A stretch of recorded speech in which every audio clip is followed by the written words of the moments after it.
జూబ్లీహిల్స్ లో గెలవబోయేది బీఆర్ఎస్ పార్టీనే అని కాంగ్రెస్ పార్టీకి ఘోర ఓటమి తప్పదని అన్నారు బీఆర్ఎస్ పార్టీ నాయకులు.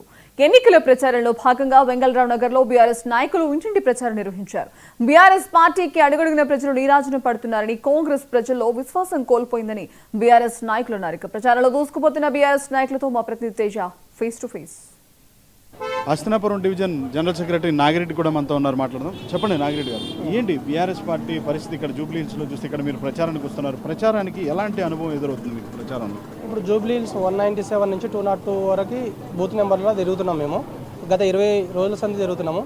ప్రతి ఓటర్ని ప్రతి డోర్ టు డోర్ టచ్ చేస్తున్నాం. వాళ్ళ స్పందన విశేషంగా ఉంది. ఎందుకు ఉంది అంటే వాళ్ళే చెప్తున్నారు, మేము వెళ్ళంగానే ఒక అమ్మ కానీ, ఒక అక్క కానీ, ఒక అన్న కానీ, ఒక తమ్ముడు కానీ ఏం చెప్తున్నారంటే తమ్ముడి దగ్గర పోతే ఉద్యోగాలు ఇస్తారని ఒక ఉద్యోగం కూడా ఇవ్వలేదు. ఎందుకు వేసాం సార్, మేము వెయ్యం, మేము కారు గుర్తుకు కేసీఆర్కే వేస్తామని చెప్తున్నారు. ఒక అమ్మ దగ్గర పోయి అడుగుతున్నాం, నీకు పింఛన్ ఎంత వస్తుంది పెద్దామంటే ఆ రోజు అబద్ధాలు చెప్పిండు. అతను చెప్పి 2000 4000 చేస్తున్నాడు. కేసీఆర్ మాకు 2000 కేసీఆర్ ఇచ్చే పింఛనే ఉంది. 200 1000 రూపాయలు ఉన్న పింఛన్ 2000 చేసిండు మాకు. ఆ పెన్షన్ 2000 మాకు వస్తుంది కాబట్టి మేము కేసీఆర్కే వేస్తాము. అమ్మ ఎందుకు రేవంత్ రెడ్డికి ఏంటంటే ఎందుకు అబద్ధాలు చెప్పి ఆయన వచ్చిండు, అబద్ధాల మీద వచ్చి వేసాడు. 2000 4000 చేస్తున్నాడు, 2 ఏళ్ళు అవుతుంది, ఇంతవరకు గతి లేదు, మేము ఎందుకు వేస్తాము వేయము అని అంటున్నారు. అది కూడా మేమే రివర్స్ క్వశ్చన్ అడిగినాము, రేవంత్ రెడ్డి మంచి లేదా, రేవంత్ రెడ్డి మీకు 4000 చేస్తాను అంటే ఏడ చేసిన కొడుక, రేవంత్ రెడ్డి 2000 ఇస్తానే ఇంతవరకు వేయలేదు, అన్ని అబద్ధాలే ఆయన చెప్పినాయి, అన్ని బూటకము, ఏం లేదు, మేము వేసేది కేసీఆర్ సార్కే అంటున్నారు. కానీ భారీ మెజారిటీతో కాంగ్రెస్ ఇక్కడ గెలవబోతుంది, కారు అస్తవ్యస్తం అయిపోతుంది అనేటువంటి స్థాయిలో కాంగ్రెస్ నాయకులు అది వాళ్ళ భ్రమ, వాళ్ళు ఊహాగానాలనే బతుకుతున్నారు. ఈడ ఉన్న ఫీల్డ్ మీద ఉన్నది ఏంటంటే ఖచ్చితంగా కారు కేసు గెలిపిస్తామని ప్రతి ఒక్కరూ చెప్పి మాకు వాళ్ళే ముందుకు స్వాగతం పలుకుతున్నారు. సో మొత్తంగా చూస్తే మాత్రం అమ్మా ఏంటి ఇక్కడ ఎవరికి ఓటేస్తావు? కేసీఆర్కే. ఎందుకు కేసీఆర్కే? 10 ఏళ్ళ నుంచి వేస్తున్నా నేను కేసీఆర్, బరాబర్ వేస్తా సార్ కేసీఆర్. ఎందుకు కేసీఆర్కే ఎందుకు వేస్తావు? ఎందుకంటే మాకు మంచి 200కు 2000 పింఛన్ చేసిండు, ముసలోళ్ళు అన్నిటికీ చీరలు ఇచ్చిండు, బతుకమ్మ పండుగకు అన్నీ చూసిండు, చెడ్డ మంచి, అదికే వేస్తా అన్నా. కాంగ్రెస్ వాళ్ళు ఇవ్వట్లేదా? కాంగ్రెస్ వాళ్ళు ఇస్తా అన్నారుగా. ఒక్క పైసా ఏమి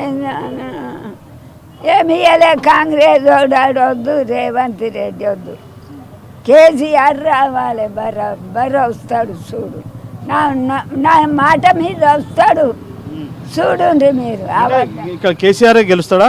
గెలుచుతాడు, కేసీఆర్ వస్తాడు, ఈ దేశం అంతా చూడు, నువ్వు ఏమన్నది మేను, నువ్వు బరాబర్ వస్తాడు సార్.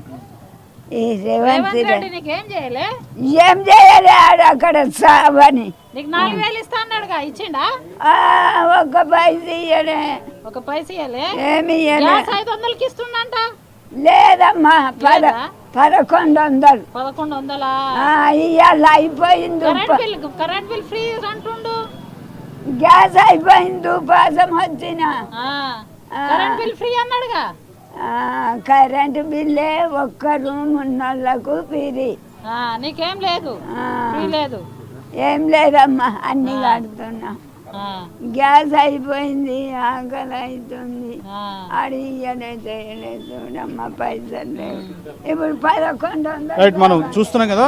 సో ప్రస్తుతం అయితే మనం వెంగళరావు నగర్లో ఉన్నాము. వెంగళరావు నగర్లో అయితే మాత్రం ప్రచారంలో బీఆర్ఎస్ పార్టీ శ్రేణులు అయితే దూసుకుపోతున్నాయి అన్నట్లుగానే చెప్పాలి.